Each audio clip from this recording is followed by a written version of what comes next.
আসসালামু আলাইকুম everyone. Mafia গাল গল্পের তৃতীয় পাঠ। তো চলো বেশি কথা না কইয়া গল্প শুরু করা যাক। রেগে মেগে মোবাইলটা ছুঁড়ে মারলাম, তারপর বিছানা ছেড়ে উঠে গিয়ে টেবিলের উপর থাকা ল্যাপটপটা ওপেন করে অটো কোডিং দিয়ে ফেসবুকটা ফিরিয়ে আনলাম। এটা করতে পুরোপুরি 10 মিনিটও লাগেনি। আবার মাফিয়া গাল আমার সাথে টক্কর নিতে আসে, তারপর ফেসবুকটাকে সিকিউরিটি করে বের হয়ে আসলাম। কোনোদিন যদি মাফিয়া গালকে সামনে পাই, গাল দুটো লাল করে দিব সোজা। অ্যাকাউন্ট সিকিউরিটি করে আবারও শুয়ে পড়লাম। এবারে শোয়াতে কখন যে ঘুমিয়ে গেছি তা বলতে পারবো না। বিকালবেলায় শামীম ফোন দিয়ে ঘুম ভাঙাই। শামীম বলল, আকাশ চল আজকে কোথা থেকে ঘুরে আসি। আমি বললাম, বেটা ঘুম থেকে তুলে বলিস ঘুরতে যেতে, কত আরামেই ঘুমটাই নাই গিয়েছিলাম। শামীম বলল, এই রাখ তোর ঘুম, 10 মিনিটের মধ্যে তামান্না আবাসিকের সামনে আসবি।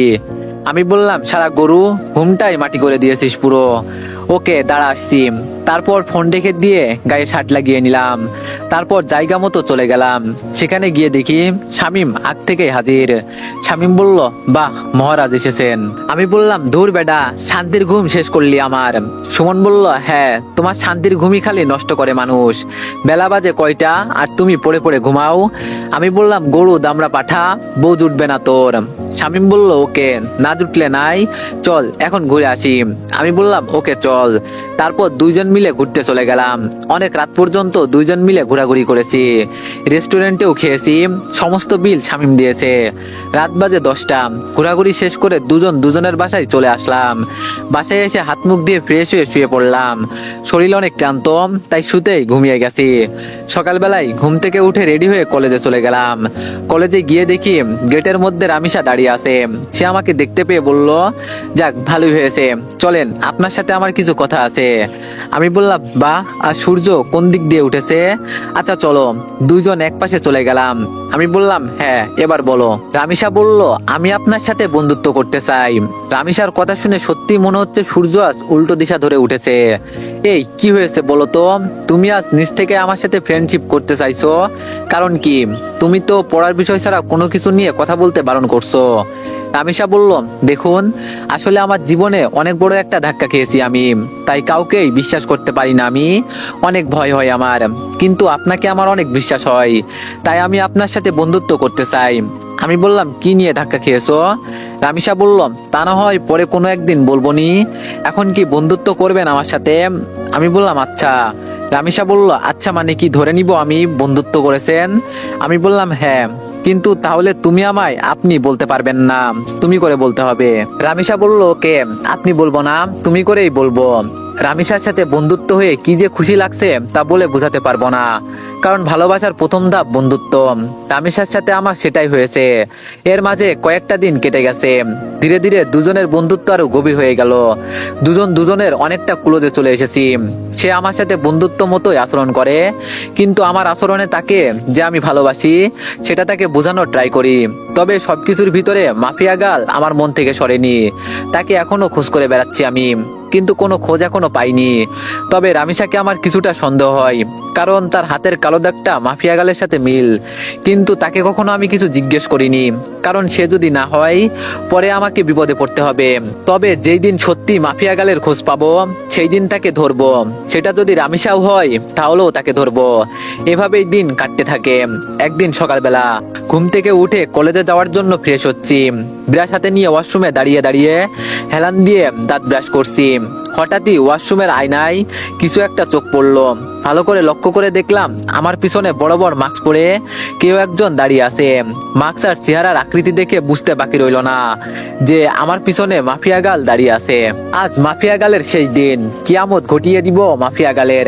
সাথে সাথে ঘাড় ঘুরিয়ে পিছনে তাকালাম, কিন্তু অবাক করার বিষয় পিছনে কাউকেই দেখতে পেলাম না। মিনিটের মধ্যেই মাফিয়া গাল যেন কোথাও হাওয়া হয়ে গেল। কিরে গেল কোথায় সে? সারা ওয়াশরুম চোখ বুলিয়ে দেখতে লাগলাম, কিন্তু কোথাও মাফিয়া গালকে দেখতে পেলাম না। মিনিটের মধ্যেই কোথায় উধাও হয়ে গেল মাফিয়া গাল। মাথায় তো কিছুই খেলছে না, চার দেওয়ালের মাছ থেকে হাওয়া হয়ে যায় কি করে? মাফিয়া গাল কি সত্যি এখানে এসেছিল? না, আমি চোখে ধাঁধা দেখেছি। নিজেকে চিমটি খেয়ে দেখলাম, না সত্যিই তো এখানে কেউ নাই। তার মানে আমি চোখে ধাঁধা খেয়েছি।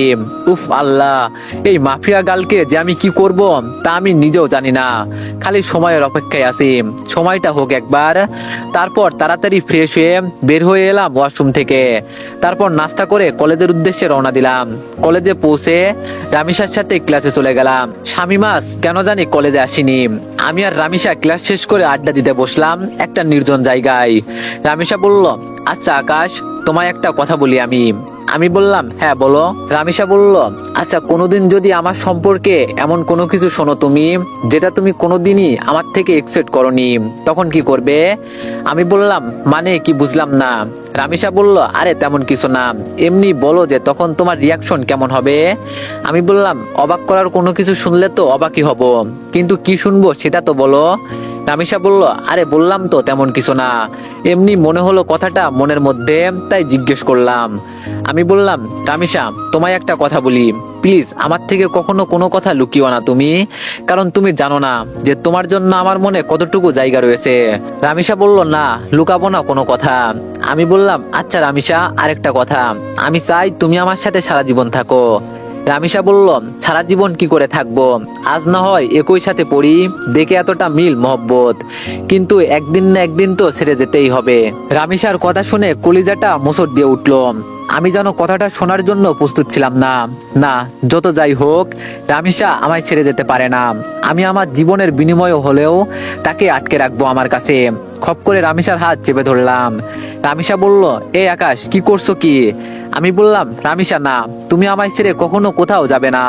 আমি তোমায় কোথাও যেতে দিব না। যেই দিন তোমায় প্রথম দেখি সেই দিনই ভালোবেসে ফেলি তোমায়। প্লিজ তুমি আমায় ছেড়ে কোথাও যাবে না। রামিসা বলল, এই আকাশ, তোমার কি মাথাটা খারাপ হয়ে গেল নাকি? কি সব আবল তাবল বকতেছো? আমি বললাম, না আমার মাথা খারাপ হয়নি। Ramisa, I love you. আমি তোমায় সত্যি অনেক বেশি ভালোবাসি। রামিসা বলল, আকাশ তোমার সত্যি মাথা খারাপ হয়ে গেছে। তুমি আমার ব্যাপারে কোনো কিছুই জানো না, তা না জেনেও পাগলামো করছো। যখন সবটা জানবে তখন তুমি আমার চেহারাও দেখতে চাইবে না। আমি বললাম, না আমি এত কিছু শুনতে চাই না, আমি ব্যাস তোমাকে চাই, আর কিছু দেখার সময় আমার নেই। রামিসা বলল, আকাশ আমায় তুমি ক্ষমা করো, আমি তোমাকে ভালোবাসতে পারবো না। তবে হ্যাঁ, তোমার ব্যাপার নিয়ে ভেবে দেখবো, যদি মন থেকে কোনো সাড়া পাই তাহলে হ্যাঁ করবো তোমাকে। কিন্তু আমার মনে হয় না যে আমার মন হ্যাঁ করবে, কারণ আমার জীবনের অনেক বড় একটা মাকসাদ আছে। আমার ফোকাস শুধু সেটা নিয়েই। এর মধ্যে নতুন করে প্রেম ভালোবাসা জন্ম নিবে না কখনোই। রামিসা কি সব মাকসাদের কথা বলছে, কিন্তু আমার তো তাকে চাই, শুধুই তাকে চাই। না, আমি রামিসাকে নিজের করেই ছাড়বো, সেটা যে কোনো কিছুর বিনিময়ে হোক। দরকার হয় আমার পুরনো রূপ ধারণ করব, তাও আমি রামিসাকে নিজের করে ছাড়বো। রামিসা তোমার যত সময় লাগে তুমি নাও, তাও প্লিজ আমার তোমাকে চাই। রামিসা বলল, আকাশ আমি বললাম তো আমি ভেবে দেখবো, প্লিজ এমন পাগলামো করো না। আমি বললাম, আচ্ছা ঠিক আছে। রামিসা বলল, হ্যাঁ চলো এবার উঠা যাক, অনেকটা সময় হয়েছে, বাসায় যাওয়া দরকার। আমি বললাম, হ্যাঁ চলো। তারপর রামিসাকে বিদায় দিয়ে বাসায় চলে আসলাম। বাসায় এসে ফ্রেশ হয়ে খেয়ে নিয়ে নিত্যদিনের রুটিন ফলো করলাম।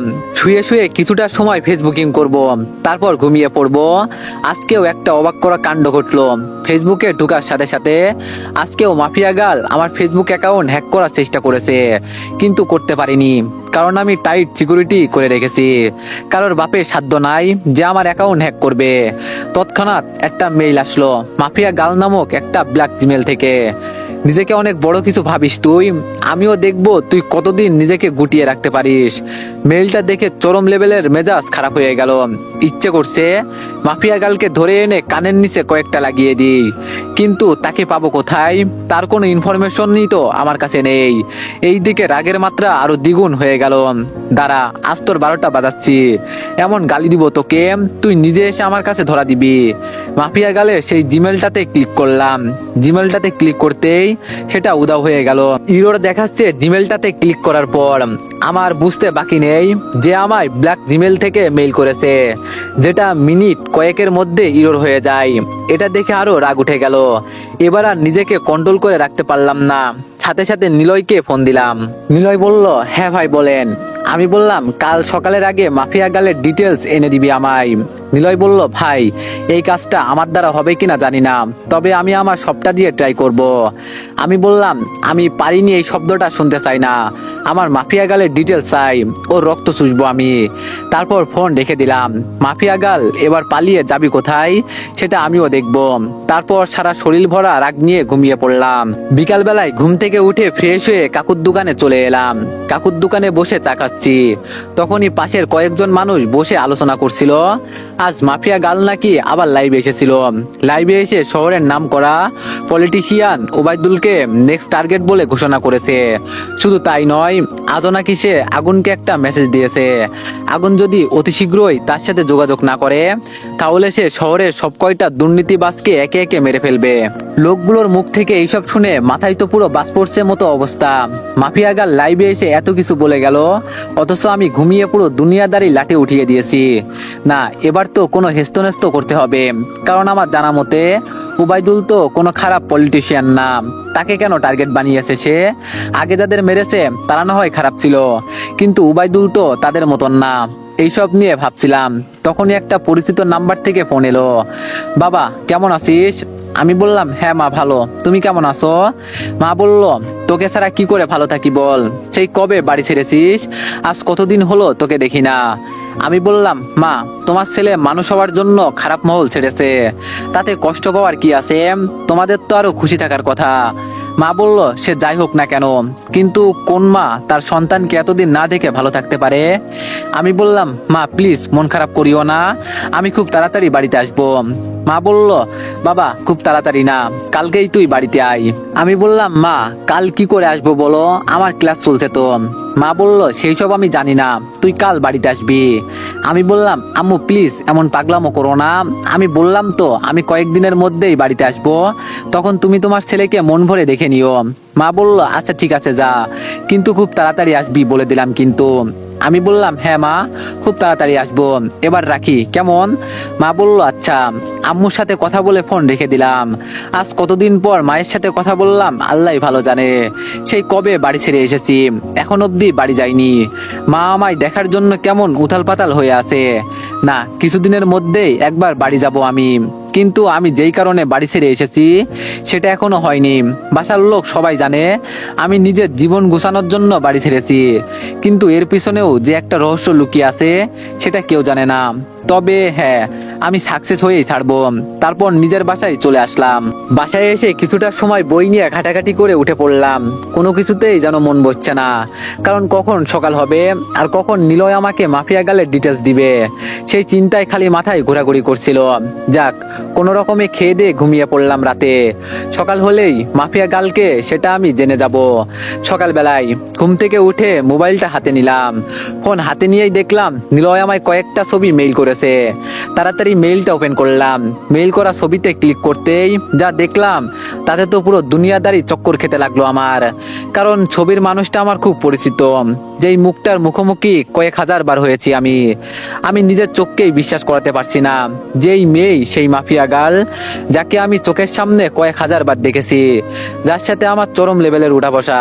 সাথে সাথে নিলয়কে ফোন লাগালাম। নিলয় তুই শিওর তো যে এই মেয়ে মাফিয়া গাল? নিলয় বলল, ভাই আজ পর্যন্ত আমার দেওয়া কোনো তথ্য কোনোদিন ভুল হয়েছে?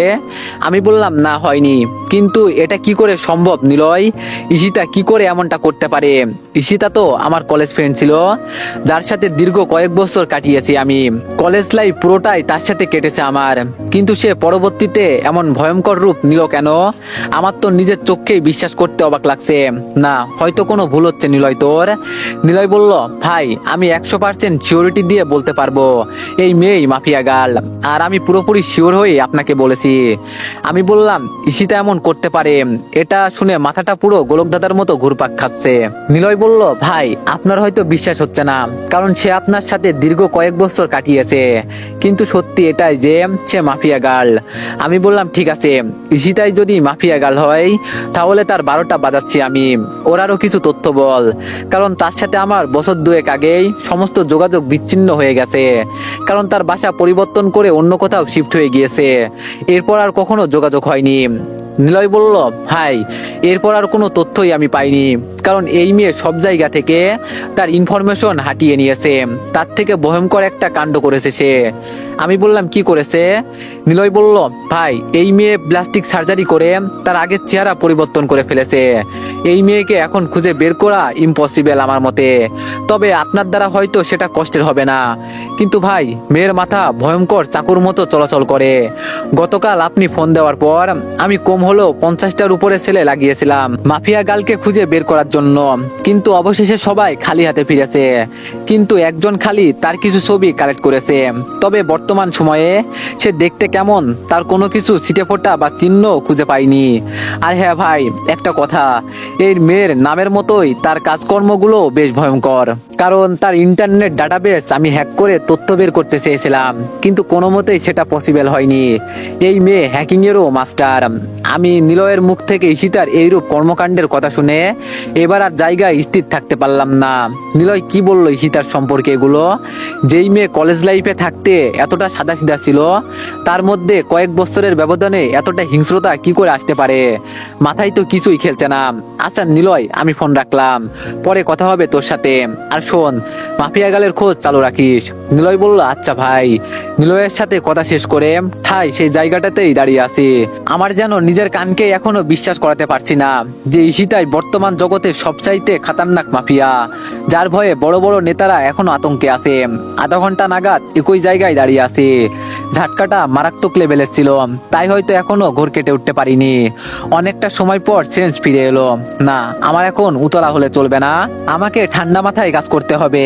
এখন আগে নিজেকে শান্ত করি, পরে মাফিয়া গার্লকে নিয়ে ভাবা যাবে। ফ্রেশ হয়ে চলে গেলাম। একটু পর ফ্রেশ হয়ে বের হয়ে এসে নাস্তা করে কলেজের উদ্দেশ্যে রওনা হলাম। আজও শামীম কলেজে আসেনি। হারামিটার কি যে হলো কে জানে। মাফিয়া গালের টেনশনে শামীমকে আর ফোন দেওয়া হয়নি। এইদিকে রামিসাকেও দেখছি না। দূর, না আসলে না আসুক, একসাথে এত টেনশন মাথায় বয়ে নিয়ে বেড়াতে পারবো না। আমি ক্লাসে চলে যাই। ক্লাসে চলে গেলাম। সেখানে গিয়ে দেখি রামিসা আগে থেকেই ক্লাসে এসে বসে আছে। আমি গিয়ে তার পাশের সিটে বসে পড়লাম।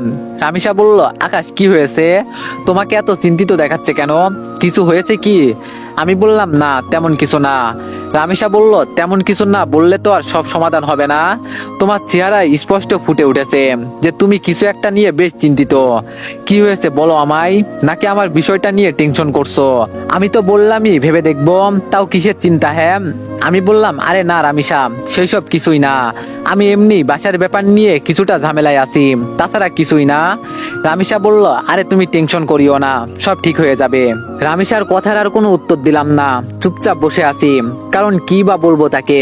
আমার টেনশন যে অন্য জায়গায়, সেটা তো তাকে বলা যাচ্ছে না, তাই চুপচাপ থাকাটাই ভালো। এমন সময় স্যার ক্লাসে আসলো।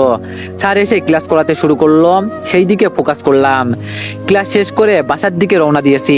পিছন থেকে রামিসা ডাক দিল, এই আকাশ, আজ এত তাড়াহুড়ো করে কোথায় যাচ্ছ? হ্যাঁ, আমার সাথে আজ কথা বলবে না বুঝি? আমি বললাম, আরে পাগল, সেই সব কিছুই না, এমনি ভাবলাম বাসায় চলে যাই, তাই আর কি। রামিসা বলল, বাহ ভালোই তো, আমাকে ইগনোর করছো, সেটা তো বেশ ভালোই বুঝতে পারছি আমি। আমি বললাম, রামিসা সত্যি সেই সব কিছু না? রামিসা বলল, তাহলে চলো ক্যান্টিনে বসে কফি খাবো। রামিসা আমায় জোর করে ক্যান্টিনে নিয়ে গেল। ক্যান্টিনে গিয়ে দুইজন বসে বসে কফি খাচ্ছি। সে আমায় নানান কথা বলে হাসানোর চেষ্টা করছে, কিন্তু আমার ভিতরে তো দুনিয়ার সমস্ত টেনশন বিরাজ করছে। রামিসা বলল, আকাশ, তুমি যদি এমন গাল ফুলিয়ে বসে থাকো তো কিন্তু খুব খারাপ হবে। সত্যি, কিন্তু আমি আর তোমাকে নিয়ে ভাববো না। আমি বললাম, এই না না, আমি আর গাল ফুলিয়ে বসে থাকবো না। তারপর নিজের অনিচ্ছা সত্ত্বেও রামেশার সাথে স্বাভাবিকভাবে কথা বলতে শুরু করলাম, আর সে আমাকে হাসানো ট্রাই করছে। একটা সময় সত্যি হেসে দিলাম। মেয়েটার আসলে অসাধারণ গুণ আছে। এভাবে অনেকটা সময় বসে দুজন মিলে কথা বললাম। ভিতরের সমস্ত টেনশন দূর হয়ে গিয়েছে। রামেশার সাথে কথা বলে মন একদম ফ্রেশ এখন। তারপর দুজনেই উঠে পড়লাম ক্যান্টিন থেকে। অনেকটা সময় তো বসলাম, এবার বাসায় যাওয়া দরকার। রামেশা বলল, আচ্ছা তাহলে কাল আবার দেখা হচ্ছে আমাদের। আমি বললাম হ্যাঁ। রামেশার সাথে কথা শেষ করে বাসার দিকে রওনা দিলাম। অনেকটা শান্ত আছি এখন। না, এখন আর নিজেকে উত্তেজিত করা যাবে না, একদম শান্তভাবে কাজ করে বের করব এখন। তারপর বাসায় চলে গেলাম। বাসায় গিয়ে শান্ত মাথায় মাফিয়া গালের তলাশ করতে লাগলাম, কিন্তু ফলস্বরূপ কোনো কিছুই পেলাম না। বরাবরের মতোই জিরো আসলো। তাও নিজেকে সামলে রাখলাম, আমি খোঁজ চালিয়ে যাব মাফিয়া গালের। এভাবে কেটে গেল আরো কয়েকটা দিন। একদিন দুপুরবেলায় খেয়ে দিয়ে শুয়ে শুয়ে টিভিতে খবর দেখছিলাম, তখনই আরেকটা ভয়ঙ্কর নিউজ দেখতে পেলাম। মাফিয়া গাল আরেকটা হেডলাইন রটিয়ে দিয়েছে, সে পলিটিশিয়ান উবাইদুলের খেল খতম করে দিয়েছে। সে পলিটিশিয়ান উবাইদুলকে মেরে তার লাশ বাঁশডগার উপরে ঝুলিয়ে রেখেছে। এই ঘটনার পর প্রশাসন পুরোপুরি ফায়ার হয়ে গেছে মাফিয়া গালের উপর। দেশের মানুষ সবাই জানে যে মাফিয়া গাল 2 নম্বর মানুষদের খেল খতম করেছে, কিন্তু তারপরেও প্রশাসন তো আর চুপ থাকতে পারে না, কারণ সাজা দেওয়ার হলে দেশের প্রশাসন দিবে। দেশের আইন কানুন বলতেও অনেক কিছু রয়েছে, কেউ তো আর তার ঊর্ধ্বে যেতে পারে না। প্রশাসন পুরো হাত পা বেঁধে নেমেছে মাফিয়া গালকে খোঁজার জন্য। এবার হয়তো একটা হেস্তনস্ত করেই ছাড়বে প্রশাসন, কিন্তু আমিও তো হাল ছাড়ার মানুষ না। প্রশাসন মাফিয়া গালকে খুঁজে বের করার আগে আমিও তাকে খুঁজে বের করব, কারণ আমার তাকে আগে চাই। তাড়াতাড়ি নিলয়কে ফোন দিলাম আবার, সে হয়তো কোনো ক্লু দিতে পারবে আমায়। এতদিনে হয়তো কিছু হলেও হাতে লেগেছে তার। নিলয় বলল, ভাই দুঃখিত, এখনো আমি মাফিয়া গালের কোনো খোঁজ পাইনি, আর আমার মনেও হয় না যে আমি তার কোনো খোঁজ বের করতে পারবো। আমি বললাম, আচ্ছা ঠিক আছে, তাও তুই খোঁজ জারি রাখ। তারপর ফোন রেখে দিলাম। এবার সত্যি মনে হচ্ছে আমার মাঠঘাট বেঁধে নামতে হবে, কারণ এরপর আর অপেক্ষা করলে প্রশাসনের হাতে মাফিয়া গাল ধরা পড়বে। কারণ মাফিয়া গাল যত যাই করুক না কেন, সে একটা ভুল কাজ করেছে তার কোড দিয়ে। এটা দিয়ে মাফিয়া গালের সন্ধান বের হওয়ার 30% সম্ভাবনা রয়েছে। আমিও হয়তো চেষ্টা করলে করতে পারবো, কিন্তু আমার কাছে বর্তমানে তেমন ভালো স্পিড ইন্টারনেট নাই। সো আমি আমার চাকুওয়ালা মাথা চালাবো। শান্ত মাথায় ভাবতে থাকলাম শুরু থেকে সবকিছু। আমার খোঁজ যতদূর গিয়েছে সবটাই আবার পুনরায় ভাবতে লাগলাম যে মাফিয়া গালের খোঁজ করায় কোনো দিকে কমতি রেখেছি কিনা, বা কোনো কিছু আমার থেকে ছুটছে কিনা। তখন মাথায় আসলো রামিসার কথা। তাকে তো শুরুতে আমার একটু সন্দেহ হয়েছিল, কিন্তু এরপর তাকে আর ঘেটে দেখিনি। না, এবার রামিসাকে নিয়ে রিসার্চ করব, কিন্তু কোথা থেকে শুরু করব ভেবে পাচ্ছি না।